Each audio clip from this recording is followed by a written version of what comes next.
کہ تو جس چیز کا مستحق اللہ تجھے وہ بھی عطا کر دے گا، اور جو تو جس چیز کا مستحق نہیں ہے اللہ تجھے وہ بھی عطا کر دے گا۔ جب تو غیر مستحق کو دے گا تو اللہ تجھے بھی عطا فرمائے گا۔ اس لیے صدقے کو عام کریں۔ پھر اس کے بعد اور بھی غربت دور کرنے کا ذریعہ ہے۔ میں تو یہ کہتا ہوں ہندوستان میں اگر 30 کروڑ مسلمان ہیں، 20 کروڑ غریب سمجھ لیں، اگر 10 کروڑ مالدار پکڑ لیے جائیں تو بھی ہماری زکاتیں خربوں میں نکلے گی، خربوں میں۔ لیکن بس صحیح تقسیم کی ضرورت ہے۔ خدا کرے اللہ ہماری قوم کو شعور دے۔ دوسرا مسئلہ ہے جہالت۔ جہالت ہر برائی کی جڑ ہے۔ جاہل جو کرے گا اس کی توقع آپ کسی سے نہیں رکھ سکتے۔ پہلی بات، پہلے جہالت کی تعریف سن لیں۔ جہالت اس کو کہتے ہیں علم نہ ہونے کی بنیاد پر اطاعت الہی سے منہ موڑ کر ہر کام دنیا کے لیے کرنا، یہ جہالت ہے۔ اونلی جہالت، مکمل جہالت، فقط جہالت۔ توجہ پھر سنیں، اور بھی تعریف ہو سکتی ہے اس لیے کہ لوگوں کے الگ الگ نظریات ہیں، میں جہاں سے پڑھ رہا ہوں وہاں سے کہہ رہا ہوں۔ علم نہ ہونے کی بنیاد پر خدا کی اطاعت سے منہ موڑ کر ہر کام دنیا کے لیے کرنا جہالت ہے۔ اور ایک ہے جہالت جہل مرکب۔ جہل مرکب یہ ہے علم ہونے کی بنیاد پر خدا کی اطاعت سے منہ موڑ کر ہر کام دنیا کے لیے کرنا، یہ جہل مرکب ہے۔ تو جاہل سے بھی بڑا جاہل وہ ہے جو جہل مرکب رکھتا ہے۔ لیکن آپ سے کہنا چاہتا ہوں اسلام ہر جہالت کو مٹانے کے لیے آیا ہے، اس لیے ہم علم کی طرف توجہ کریں۔ آج دیکھیے نماز پڑھنا نہیں آتی، جہالت۔ وضو کرنا نہیں آتا، جہالت۔ نماز جمعہ کے مسائل نہیں معلوم، جہالت۔ حج کے مسائل نہیں معلوم، جہالت۔ ماں باپ کی نافرمانی نہیں معلوم، جہالت۔ عورتوں پہ پاک کی نظر، جہالت۔ زنا، شراب، یہ سب گندگی جو پھیلے، جہالت۔ قتل، غارت گری، جہالت۔ یہ سب جہالت کے مسائل ہیں۔ آئیے جہالت کو دور کریں اور جہالت کا خاتمہ کریں۔ مسلمانوں سے میری اتنی گزارش ہے، اپنی دولت کا دولت مند لوگ اپنی دولت کا صحیح استعمال کریں اور جہالت کے خاتمے کے لیے ادارے بنائیں، اور ایسے صاف ستھرے ادارے۔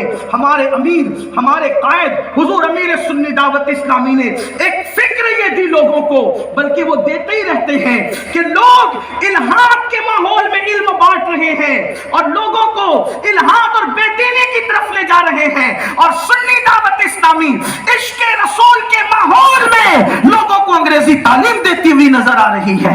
اس کے لیے الحمدللہ شروعات ہوئی تو بہت سے اداروں کا قیام بھی آ گیا، آپ جسے جانتے ہیں۔ میرے آقا علیہ السلام کے پیارے دیوانوں، ہمارے دل کا درد تو یہ ہے، مسلمانوں کے پاس اللہ نے اتنی دولت دی ہے، اگر ہم صاف و شفاف ادارے بنائیں، بلکہ میرا ایک مشورہ تو یہ بھی ہے، مندی کے اس دور میں مالداروں کو چاہیے کہ فیکٹریاں قائم کرنے کی بجائے کالج، اسکولز اور یونیورسٹیاں قائم کریں۔ یہ ایک بہترین تجارت بھی ہے اور قوم کے مفاد میں بھی ہے۔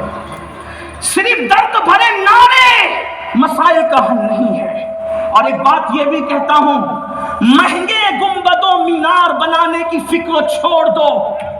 گنبد و مینار پر جتنے کروڑ خرچ کرتے ہو، ان گنبد اور مینار والوں کے نام پر، انہی کے نام سے یونیورسٹیاں اور ادارے قائم کر دیے جائیں۔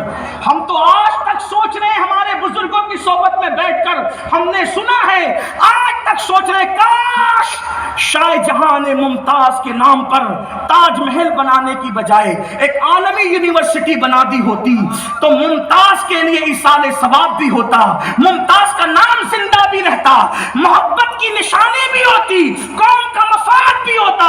لیکن اس نے نرا تاج محل بنایا، آج وہ سونا سونا پڑا ہوا ہے اور رات کے اندھیرے میں وہ تاریکی میں ڈوب تو جاتا ہے۔ شاہ جہاں کا نام تو ہوا، میں کوئی مفتی نہیں کہ کوئی اس فقہی حکم بیان کروں، ایک سگے بارگاہ غوثیت ہوں، بلکہ سگانے سگے در ہوں، اللہ اکبر۔ لیکن آپ سے پوچھنا چاہتا ہوں، اب جو غلطی ہمارے اگلے کر چکے اب ہم نہ کریں، اپنے بچوں کے مستقبل کے لیے اداروں کا قیام کریں، اور ادارے بھی رسمی نہ ہو، بلکہ آپ سے کہنا چاہتا ہوں ادارے رسمی نہ ہو جہاں صرف سرٹیفکیٹ نہ بنتا ہو، بلکہ جہاں واقعی انسان بنائے بنانے جاتے ہو, کیونکہ میرے آقا روئے زمین پر اچھی عمارتیں بنانے نہیں آئے تھے, بلکہ میرے آقا روئے زمین پر اچھے انسان بنانے آئے تھے. صفا کے چبوترے پہ بیٹھ کر رسول اللہ نے جو انسان بنائے, آج اس کی مثال زمین پر نہیں ملتی.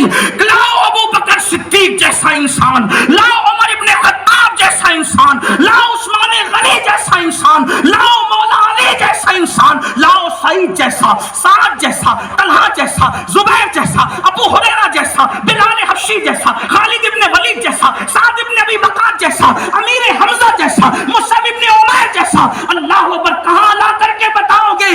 اللہ کی عزت کی قسم, میرے نبی نے وہ انسان بنائے, ان میں مقتدی نہیں تھے, وہ صرف رسول اللہ کے مقتدی تھے, اور وہ قیامت تک کے لیے ہر ایک کے لیے مقتدا بن گئے. میرے آقا نے فرمایا جو ان کی پیروی کرے گا وہ ہدایت پا جائے گا, وہ نجوم ہدایت ہے. میرے امام کہتے ہیں اصحاب نجوم رہنما ہے, کشتی ہے آل مصطفیٰ.